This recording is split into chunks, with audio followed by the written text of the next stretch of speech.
Indian cinema celebrating 50 years of Rajinikanth, Talaivar, the one, the real one. Actually Thalaivar fans എന്ന് പറഞ്ഞു പോയി കഴിഞ്ഞാൽ ഈ പടം ഭയങ്കര ഒരു ഫീസ്റ്റാണ്. പക്ഷേ നമ്മളൊരു ലോക്കേഷ് ഫാൻ, ലൈക്ക് ഒരു ലോക്കി ഫാൻ എന്നുള്ള നിലയിൽ പോകുമ്പോഴത്തേക്ക് നിങ്ങൾ എക്സ്പെക്ട് ചെയ്ത അത്ര ഒരു സെറ്റപ്പ് പടത്തിന് ഉണ്ടാവില്ല എന്ന് പറഞ്ഞുകൊണ്ട് തന്നെയാണ് അതൊരു ട്രെയിലറിൽ നിന്ന് തന്നെ നമുക്ക് ഏകദേശം ഒരു ഐഡിയ കിട്ടിക്കൊണ്ട് തന്നെയാണ് പടത്തിന് കയറുന്നത്. 2.25 മണിക്കൂറുണ്ട് പടം. അറിയാലോ, വിക്രമിൻ്റെ ക്രൂ മെമ്പേഴ്സൊക്കെ ഏകദേശം സെയിം തന്നെയാണ്.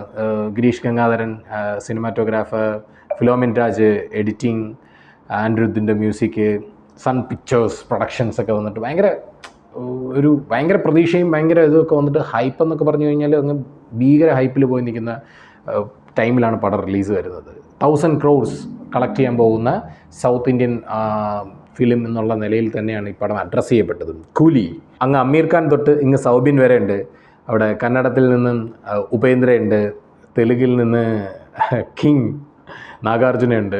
സോ പടം ഒരു മാസ് കളക്ഷൻ എക്സ്പെക്ട് ചെയ്യുന്നുണ്ട്. അങ്ങനെ ഒരു പരിപാടി തന്നെയാണ് ഇതിനകത്ത് പിടിച്ചിരിക്കുന്നത്. ഇപ്പോൾ ഉള്ള ഇന്ത്യൻ സിനിമകൾ, പ്രത്യേകിച്ച് സൗത്ത് ഇന്ത്യൻ സിനിമകളുടെയൊക്കെ ഫിലിം മേക്കിംഗ് ക്വാളിറ്റിയെക്കുറിച്ചോ അതിൻ്റെ ടെക്നിക്കൽ സ്കില്ലിനെക്കുറിച്ചോ നമുക്ക് എടുത്ത് ഓരോന്നിനെക്കുറിച്ചും പറയേണ്ട കാര്യമില്ല. ലൈക്ക് എല്ലാ സാധനവും ടോപ്പ് നോച്ചാണ്. പ്രത്യേകിച്ച് തലൈവർ പടമൊക്കെ വരുമ്പോഴത്തേക്ക് every department like cinematography, music, production, editing, അതേപോലെ ഫൈറ്റ്, അൻപറിവ്, എല്ലാ രീതിയിലും ടോപ്പ് നോച്ച് ക്വാളിറ്റിയിലുള്ള അണിയറ പ്രവർത്തകരുള്ള ഒരു സിനിമ തന്നെയാണ്. അപ്പോൾ നമുക്ക് കൊടുക്കാൻ പറ്റുന്ന ഏറ്റവും വലിയ സംഭവം എന്ന് പറയുന്നത് ഏറ്റവും നല്ല തിരക്കഥ, ഏറ്റവും നല്ല കഥ ആ പടത്തിന് കൊടുക്കുക എന്നുള്ളതാണ്. അത് റൈറ്റർ ഡയറക്ടർ ലോകേഷ് കനകരാജിൻ്റെ കയ്യിൽ തന്നെയാണ്. കഥയും തിരക്കഥയും നമ്മൾ എക്സ്പെക്ട് ചെയ്യുന്ന അത്രയും സംഭവങ്ങളില്ല എന്നുണ്ടെങ്കിൽ ലിയോക്ക് കുറച്ച് സംഭവിച്ചിരുന്ന, ലിയോയുടെ സെക്കൻഡ് ഹാഫിൽ സംഭവിച്ചിരുന്ന പോലുള്ള ഒരു ചെറിയ പ്രോബ്ലം ഉണ്ടല്ലോ, മന്ത്രവാദം, ബ്ലാക്ക് മാജിക് ഒക്കെ വെച്ചിട്ട് മറ്റേ ആൾക്കാരെ കൊല്ലുന്ന പരിപാടി, അത് ഭയങ്കര ഡിസപ്പോയിൻ്റ് ആയിരുന്നു ലിയോയിൽ. അതുപോലെ ഇതിനകത്ത് അത്ര ഡിസപ്പോയിൻറ്റഡ് ആയിട്ടുള്ള സംഭവങ്ങൾ കാര്യങ്ങളൊന്നും ഇല്ലയെന്നുണ്ടെങ്കിലും ഇറ്റ്സ് കൈൻഡ് ഓഫ് ഒരു മിക്സഡ് ഫീലാണ് എനിക്ക് പേഴ്സണലി ഉണ്ടായത്.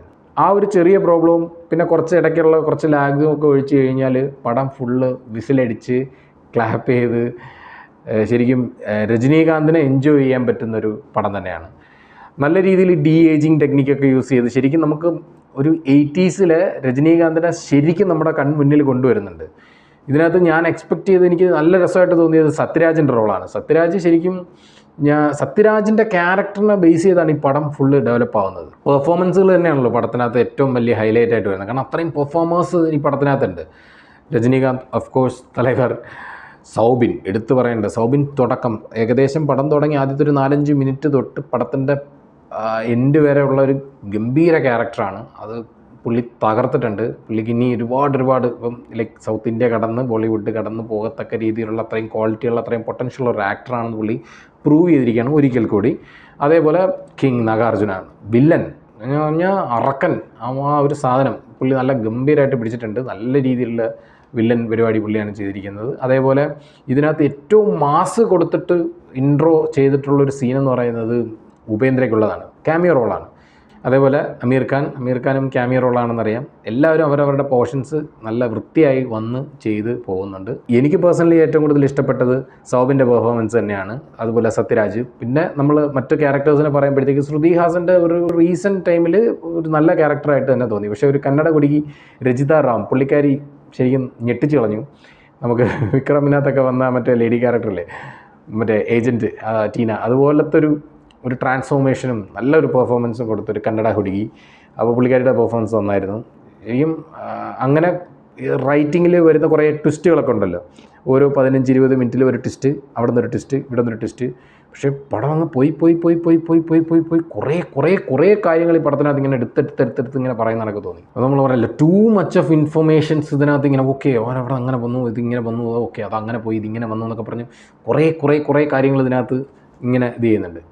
അതാണ് ഞാൻ പറഞ്ഞില്ല, ഇടയ്ക്കൊരിച്ചിരി നമുക്കൊരിച്ചിരി ഒരു ഇത് വരുന്നു എന്നുള്ളത്. പക്ഷേ മറ്റപടി പടം പോവുക, എൻജോയ് ചെയ്യുക, തലവരെ കൊണ്ടാടலாம். അന്തമാരി പടം വി ആർ സെലിബ്രേറ്റിംഗ് രജനീകാന്ത് എന്നുള്ള ഒരു ലെവലിൽ പിടിച്ചു പോവുക, പടം നന്നായിട്ട് എൻജോയ് ചെയ്യുക. അനിരുദ്ധ് അതിന് വേണ്ടിയിട്ടുള്ള എല്ലാ സാധനങ്ങളും ഇതിനകത്ത് മ്യൂസിക്കിൽ ഇട്ട് വെച്ചിട്ടുണ്ട്.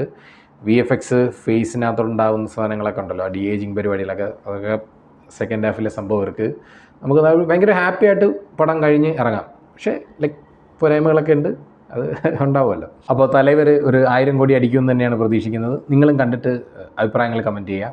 ബൈ.